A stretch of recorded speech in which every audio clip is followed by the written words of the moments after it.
Hello everyone, আসসালামু আলাইকুম। আজকে আমি আপনাদেরকে 1 কেজি বাটারের 1 কেজি ঘি তৈরি করে দেখাবো। আর এই বাটারগুলা হচ্ছে এখানে 4টা আমি দেখিয়ে দিচ্ছি। এই যে 4টা বাটার আছে এখানে, প্রত্যেকটা বাটার হচ্ছে 250 গ্রাম করে, তো 1000 গ্রাম সমান 1 কেজি। তো আমি আজকে 1 কেজি বাটারের 1 কেজি ঘি আপনাদেরকে তৈরি করে দেখাবো, হোমমেড ঘি। আর এটা হচ্ছে বায়ো বাটার, আলমন্ড বাটার। তো ন্যাচারাল বায়ো বাটার দিয়ে আমি এখন আপনাদেরকে ঘি তৈরি করে দেখাবো। আর আমার ঘিয়ের জন্য লাগছে এখানে ক্রিম। ক্রিমটা দেওয়ার চেষ্টা করবেন। আমি একটা ঘি 1 কেজি বাটারে আমি দিয়ে দিব 200 গ্রাম ঘি, কারণ আমার কাছে মাত্র 200 গ্রামই আছে। যদি বেশি থাকে তাহলে 400 গ্রাম বা 500 গ্রামের মতো দিবেন, এতে করে কিন্তু বাটারের থেকে যে ঘিটা তৈরি হবে একদম দেশি খাঁটি ঘিয়ের ফ্লেভারটা আসবে। তো যাই হোক, আমি 200 গ্রাম দিয়ে আপনাদেরকে তৈরি করে দেখাচ্ছি। আর এই বাটারটা ঘিতে পরিণত করার আগে ফ্রিজের থেকে বের করে রেখে দিবেন, যাতে রুম টেম্পারেচার আসে। নরম হয়েছে মানে একটু যাতে নরম হয়, শক্ত শক্ত অবস্থায় বাটারটা তৈরি হতে সময় একটু বেশি লাগে। তো বাটারটা আমি যে পাত্রে বসাবো, একটু বড় সাইজের পাত্র হলে ভালো হয়, যেহেতু 1 কেজি পরিমাণ। তাই আমি এখানে বড় সাইজের একটা কড়াই নিয়েছি। আর প্রথমে হচ্ছে দিয়ে দিতে হবে এই ক্রিমটা। তো ক্রিমটা আমি পুরোটা দিয়ে দিচ্ছি। তো 200 গ্রাম ক্রিম আমার এখানে দেওয়া হয়ে গেছে।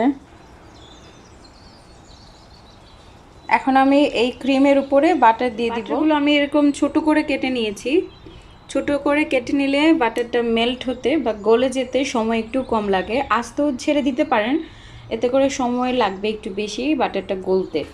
আর বাটারটা কতটুকু নরম হয়েছে আমি একটু দেখিয়ে দিচ্ছি আপনাদেরকে। দেখতেই পাচ্ছেন আঙুল দেওয়ার সাথে সাথে বাটারটা দেবে যাচ্ছে। তো এরকম রুম টেম্পারেচারে রেখে ঘি তৈরি হতে আমাদের সময় কম লাগবে। তো আমি এক এক করে সব বাটার ছেড়ে দিব ক্রিমের উপরে।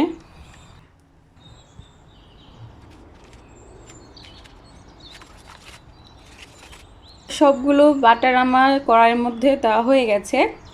এখন হচ্ছে চুলায় বসিয়ে একদম লো আঁচে বাটারটা গলিয়ে নিতে হবে।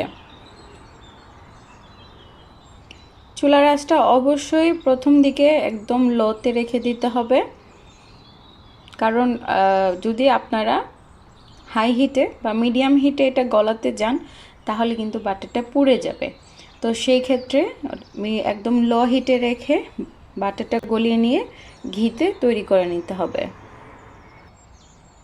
আর ওয়েট করব যত সময় বাটারটা গলে না যাচ্ছে। 10 মিনিট, 12 মিনিট বা 15 মিনিটের সময় লাগতে পারে, আবার 20 মিনিটের সময় লাগতে পারে, ডিপেন্ড করে চুলার আঁচের উপরে। তো আশা করি আপনারা দেখতে পাচ্ছেন এই যে বাটার গলতে শুরু করেছে। তো এইভাবে আস্তে আস্তে বাটার গলে যাবে এবং ক্রিমের সাথে একদম মিশে যাবে। এই অবস্থায় নাড়া দেওয়ার কোনো দরকার নেই, শুধু ওয়েট করবেন বাটারটা যাতে পুরোভাবে একদম গলে যায়। একদম খাঁটি দেশি ঘি হবে। বাজার থেকে আর কখনোই ঘি কিনে খাবেন না। একবার তৈরি করেই দেখুন, সুস্বাদু সুস্বাস্থ্যকর ঘি পেয়ে যাবেন। নিজের হাতের তৈরি ঘি, কোনো প্রকার ঝামেলা ছাড়াই আপনার এই ঘি তৈরি হয়ে যাবে ইনশাল্লাহ। বাচ্চাদেরকে আমরা যারা খাবারের সাথে ঘি দেই, ছোট ছোট বাচ্চাদেরকে, তারা চেষ্টা করবেন বাজারের ঘি না কিনে ঘরে তৈরি করে নিতে। সময় মাত্র 20 মিনিট 25 মিনিট লাগতে পারে, আর অনেক অনেক রোগ থেকে আপনি আপনার বাচ্চাকেও বাঁচাতে পারবেন।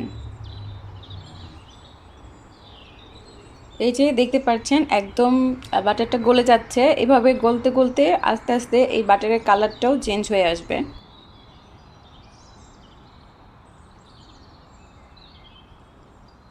বলক আসা শুরু হয়েছে, দেখতে পাচ্ছেন।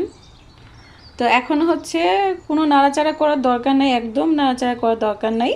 আপনি ওয়েট করবেন তত সময় যত সময় পর্যন্ত এই যে হোয়াইট হোয়াইট যে কালারটা সেটা যাতে ব্রাউন কালারে পরিণত হয়ে যায়।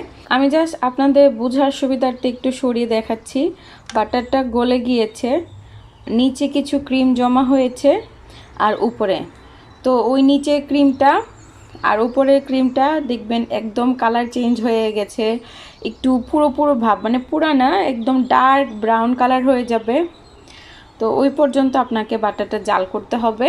তারপরে গিয়ে আমাদের একদম খাঁটি ঘাওয়া ঘি, ঘাওয়া ঘি তো না, খাঁটি ঘি, দেশি ঘিতে পরিণত হবে।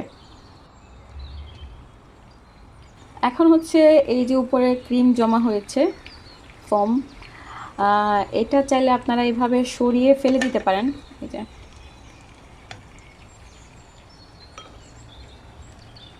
ক্লিয়ার বাটার চাইলে এটা সরিয়ে ফেলে দিতে হবে।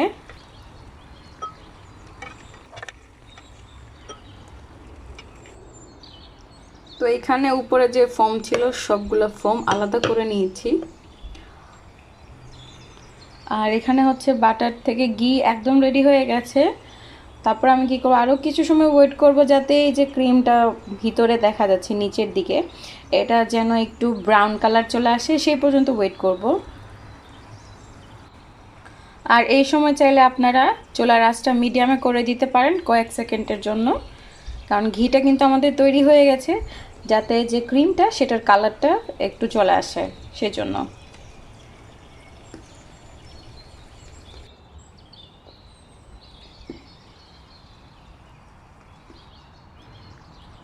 দেখতে পাচ্ছেন কত ক্লিয়ার ঘি হয়েছে এই চামচের উপরে।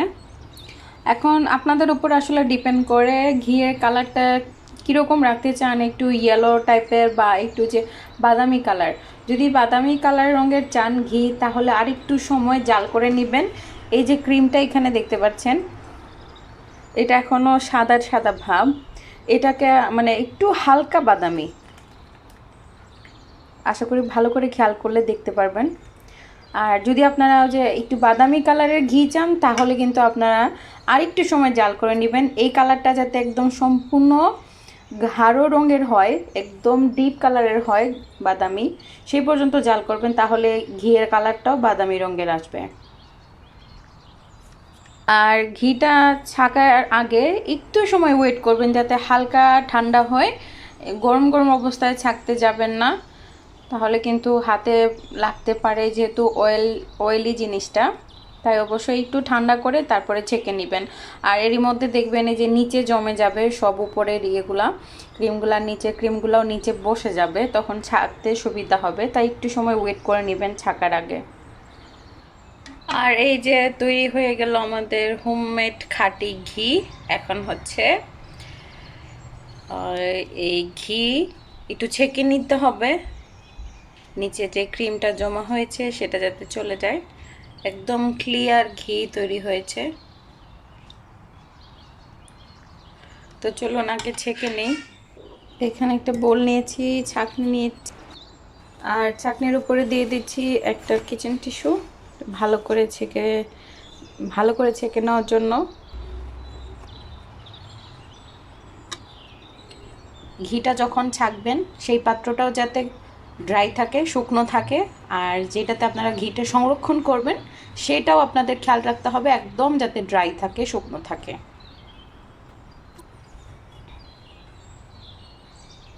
একটু সময় লাগবে এইভাবে অল্প অল্প করে ঘি ছাঁকতে।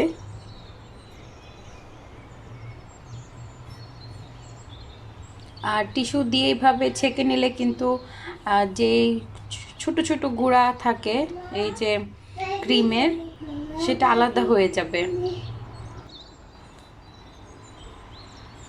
এইভাবে ছেঁকে নিলে একটু সময় বেশি লাগে। আপনারা যদি টিস্যু না থাকে তাহলে একদম পরিষ্কার সুতি কাপড়, একদম পরিষ্কার সুতি কাপড়ও এটার উপরে দিয়ে দিবেন আর দিয়ে ছেঁকে নেবেন।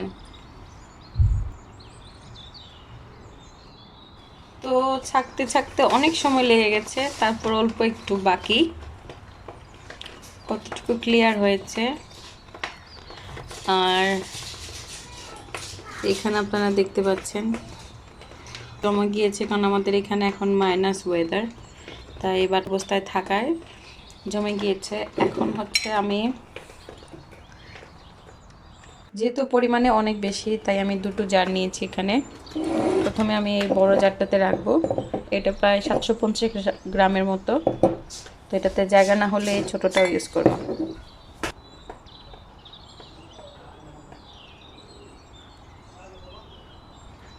তো ঘিটা অলমোস্ট জমে গিয়েছে, তাই আমি চামচ দিয়ে অল্প অল্প করে ঢেলে নিচ্ছি। আর অবশ্যই যখন ঠান্ডা হবে তখনই ঘিটা জারের মধ্যে রাখবেন, তা না হয় গরম অবস্থায় রাখলে যে গরমের তাপে একটা বাষ্প হয় না, সেটার থেকে কিন্তু ঘিটাতে নষ্ট হয়ে যাবে, বেশি দিন প্রিজার্ভ করতে পারবেন না। তো 750 গ্রামের উপরে হয়েছে, প্রায় 800 সাড়ে 800 গ্রামের মতো, কারণ দেখতে পাচ্ছেন একদম এটার মুখ বরাবর ভরে গিয়েছে। আর এখানে আরও প্রায় 100-150 গ্রামের মতো রয়ে গেছে।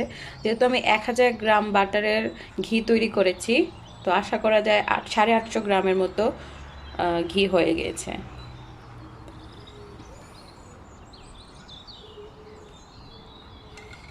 কত ক্লিয়ার স্বচ্ছ একটা কালার এসেছে, দেখতেই পাচ্ছেন। আসলে এরকম বাটার থেকে ঘি তৈরি করে নিলে অনেক ভালো হয়।